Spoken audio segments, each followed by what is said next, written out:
আল্লাহ গ্রহণ করে। কথা কন না কেন?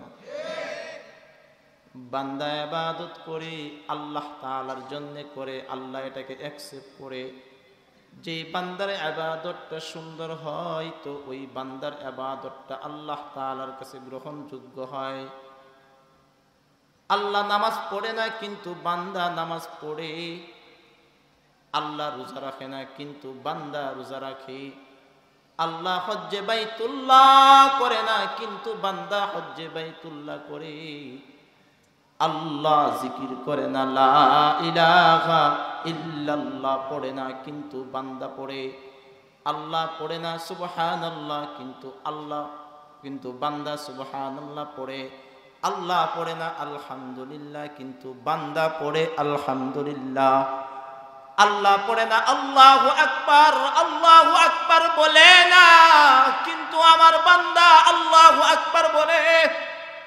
কিন্তু আল্লাহ তাআলা বলেন, ও বান্দা শোনো, তোমাদের কোনো কাজের সাথে বান্দার আর আল্লাহ তাআলার কোনো মিল নাই, কিন্তু একটা কাজের সাথে বান্দার কাজ আর আল্লাহ তাআলার আমলের সাথে মিলে যায়। সুবহানাল্লাহ বলবেন না? আল্লাহ ওই আমলটা করে, বান্দাকেও আল্লাহ তাআলা করতে বলেন।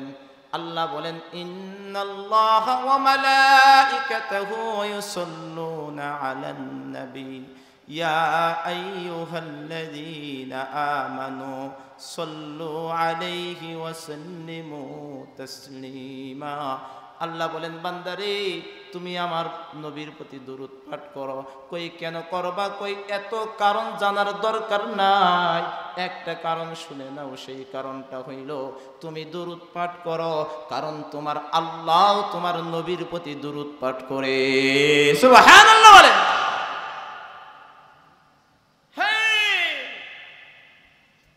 আল্লাহ নিজে নবী মুহাম্মদুর রাসূলুল্লাহ সাল্লাল্লাহু আলাইহি ওয়াসাল্লামের প্রতি দরুদ পড়েন। আসমানের সকল ফেরেশতা নবী মুহাম্মদুর রাসূলুল্লাহ সাল্লাল্লাহু আলাইহি ওয়াসাল্লামের প্রতি দরুদ পাঠ করেন। তো বান্দার এই আমল আর আল্লাহ পাকের এই কাজের সাথে বান্দার একটা আমলই মিলে যায়। সেজন্য ভাই মুহতারাম হাজরিন, কথা লম্বা নয়, বড় সংক্ষেপ কথা বলবো। দিল দিয়ে আত্মস্থ করার চেষ্টা করেন। হ্যাঁ, যেখানেই নবী মুহাম্মাদের নাম আসবে সেখানে আমরা কি পড়বো বলেন? সাল্লাল্লাহু আলাইহি ওয়াসাল্লাম। শুধু এখানে না, এই মজলিসে তো পড়বে নয়, আপনার জিন্দেগিতে, মসজিদে, বাসা বাড়িতে যখনই আপনার সামনে আপনার নবীর নাম উচ্চারিত হবে তখন আপনি বলবেন সাল্লাল্লাহু আলাইহি। আল্লাহ আমাদেরকে তৌফিক দান করেন। তো ঈমানের বিষয় বলতেছিলাম। আল্লাহ তাআলার কাছে বান্দার দাম ঈমানের বিনিময়ে। ঈমান যার যত বেশি হবে তার দাম আল্লাহ তাআলার কাছে তত বেশি হবে। এখন বর্তমানে বান্দার ঈমান মুহূর্তেই চলে যায় আর মুহূর্তেই বান্দার ঈমান আবার তার ভিতরে ঢুকে। কখন ঈমান চলে যায় এটা আপনি আর আমি জানি না। জেনে না জেনে, বুঝে না বুঝে বান্দা ঈমান হারা হয়ে যাচ্ছে। স্বেচ্ছায় অনিচ্ছায় বান্দা ঈমান হারা হয়ে যাচ্ছে। আর যখন বান্দা ঈমান হারা হয়ে যায়, ঈমান হারা হয়ে যায় কেন? যে দেখা যায় যে অনেক ক্ষেত্রে বান্দা তার রবের সাথে শিরিক করে ফেলে। কি করে ফেলে? না জেনে না বুঝে স্বেচ্ছায় বা অনিচ্ছায় বান্দা তার রবের সাথে শিরিক করে ফেলে। অথচ আল্লাহ তাআলা বলেন, যত গুনাহ আছে সবচাইতে বড় গুনার নাম কি? বলেন, সবচাইতে বড় গুনার নাম কি? শিরিক। শিরিক বলতে আমরা কি বুঝি? শিরিক বলতে বুঝি যে আল্লাহকে অস্বীকার করা। আল্লাহকে, আল্লাহ কয়জন? জবান খুলে বলেন, একজন। তো আল্লাহ তাআলার কোনো কি নাই? শরীক নাই। এটা বুঝি মূল। এই জন্য দেখা যায় আল্লাহ তাআলার সাথে শরীক কেউ করে না, কারণ এটা বড় এক শিরিক। কিন্তু অনিচ্ছাকৃতভাবেও আমরা শিরিক করে দিচ্ছি। কেন? কারণ শিরিকের অনেক প্রকার আছে। কিতাবের ভিতরে লেখা হয় শিরিকের অনেক প্রকার আছে। শিরিকের প্রায় কয়েকটা প্রকার লেখা হয়। শিরিক ফিল কুদরা, শিরিক ফিল ইলম, শিরিক ফিস সামা, শিরিক ফিল বাসার, শিরিক ফিল ইবাদা। এই যে পাঁচটা দিক বললাম, এই পাঁচটা দিক দিয়ে বান্দা অনিচ্ছাকৃতভাবে তার রবের সাথে শিরিক করে। এক নাম্বার একটা পয়েন্টের উপরে এই কথা বলবো, শিরিক ফিল কুদরত। বান্দা বলেন সকল ক্ষমতার মালিক কে? আরো জোরে হয় নাই ইমানের আওয়াজে। আপনার হায়াতের মালিক কে? আপনার মৌতের মালিক কে? তো সব কিছুর মালিক আমাদের একমাত্র আল্লাহ। কিন্তু অনেক সময় দেখা যায় যে বান্দা এই ক্ষমতার এই সিফতটা, ক্ষমতা এই গুণটা, ক্ষমতা হলো একটা গুণ, ক্ষমতা একটা গুণ। কারণ প্রত্যেকটা মানুষের ভিতরে দুইটা গুণ আছে, হয়তো কারো ভিতরে ভালো গুণ, হয়তো কারো ভিতরে খারাপ গুণ। খারাপটাও গুণ, ভালোটাও গুণ। কারণ খারাপ গুণ সবাই অর্জন করতে পারে না, আবার ভালো গুণও সবাই অর্জন করতে পারে না। এখন মনে করেন কুদরত, ক্ষমতা, এটা আল্লাহ তাআলার একটা সিফাত, আল্লাহ তাআলার গুণ, যে আল্লাহ তাআলা সকল কিছুর উপর ক্ষমতাবান, সকল কিছুর উপর ক্ষমতাবান। এখন বলেন সমস্ত কিছুর আপনার আমার ক্ষতি করার মালিক, ভালো করার মালিক কে?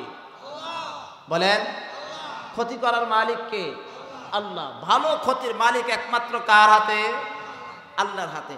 এখন আপনি এখানে বসে বসে বলতেছেন এলাকার চেয়ারম্যান, মনে করেন যে আওয়ামী লীগ তো গেছে, এটা তো শেষ, এখন নতুন যেটা আসবে, মনে করেন এই এলাকার ভিতরে এই সেই প্রভাবশালী। এখন আপনি হোটেলের সামনে বসে বসে বলতেছেন এই বেটা চেয়ারম্যানের বিরুদ্ধে কথা কস, কালকে তো তোরে ধরবো, তুই কি জানো চেয়ারম্যানের ক্ষমতা কত? কথা কন না কেন? আরেকটু জোরে কান। যে তোর তো ক্ষতি করে ফেলবে, তোর তো এই করে ফেলবে, এই যে আমার চেয়ারম্যানে আমার ক্ষতি করবে, অমুক নেতা, অমুক খেতা, অমুক পাতি জুল্লা খেতা আমার ক্ষতি করবে, আমার লাভ করবে, এই যে একটা সিফত, অমুকে ক্ষতি করতে পারে, অমুকে আমার লাভ করতে পারে, এই ধারণা করাটাই আল্লাহ তাআলার কুদরতের এই সিফাতের সাথে শিরিক করা। আল্লাহ তাআলার কুদরতের সাথে কি করা? আচ্ছা, এর ভিতরে আমি যে পয়েন্টটা নিয়ে কথা বলবো, এখন আমার মূল পয়েন্টটা বলেন এরকম এক্সাম্পল ক্ষমতার দিক দিয়া। আচ্ছা বলেন রিজিকের মালিক কে? আরো জোরে জবান খোলে। কিন্তু দেখা যায় আপনি আর আমি শিরিক করতেছি কিভাবে? আরে এখন যদি মুরব্বীকে যদি জিজ্ঞেস করি, বাবা কি ব্যাপার, কেমনে খাওয়ান, কি করতেছেন, কেমনে চলতেছেন, কে খাওয়াইতেছে? কয় আমারে পোলায় খাওয়ায়। কথা কয় না? আর একটু জোরে কন, আছে কিনা? ডাইরেক্ট কে খাওয়ায়? পোলায় খাওয়ায়। কে খাওয়ায়? বেটিয়ে খাওয়ায়। কে খাওয়ায়? জিয়ে খাওয়ায়। আছে না নাই? কথা বলেন আছে না নাই? এই যে আমার খাবার দিতে পারে, আমার রিজিক দিতেছে, এই আমার রিজিক দেওয়াটাকে আমি আমার ছেলের দিকে নিসবত করে দিচ্ছি, আমি আমার মেয়ের দিকে নিসবত করে দিচ্ছি। কিতাবের ভিতরে লেখে, ও মুসলমান শোনো, তুমি সূক্ষ্মভাবে তুমি নিজেও জানো না, তুমি নিজেও বুঝো না যে তুমি তোমার মালিকের যে সিফাত, যে কুদরত, এই কুদরতের সাথে গুণাবলীর দিক দিয়ে বান্দা তুমি তোমার রবের সাথে শিরিক করতেছো। কে খাওয়ায়? কয় জিজ্ঞেস করলে কয় আরে আমার দোকান আছে না। কথা কয় না? কই কি দোকান আছে না? কই দোকানে চালাইতেছে, দোকান না থাকলে খামো কি? ক্ষেত আছে না, ফসল আছে না? কথা বলেন, এমন বলে কি বলে না? বলেন বলেন আছে না নাই? সাবধান। বলেন রিজিক দেওয়ার একমাত্র মালিক কে?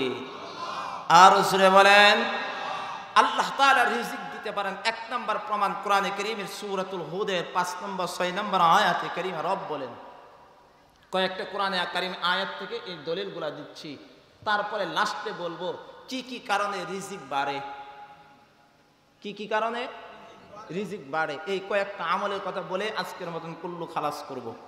আসেন আল্লাহ তাআলা যে রিজিকের মালিক, প্রমাণ সূরাতুল হুদের 6 নম্বর আয়াতে কারীমায় আল্লাহ তাআলা বলেন, কত সুন্দর করে আমার রব যে বলেছেন কল্পনার বাহিরে। খালি কোরআনের কথাগুলা শুনেন। আল্লাহ তাআলা বলেন, ওয়ামা মিন দাব্বাতিন ফিল আরদি ইল্লা ইল্লা আলাল্লাহি রিজকুহা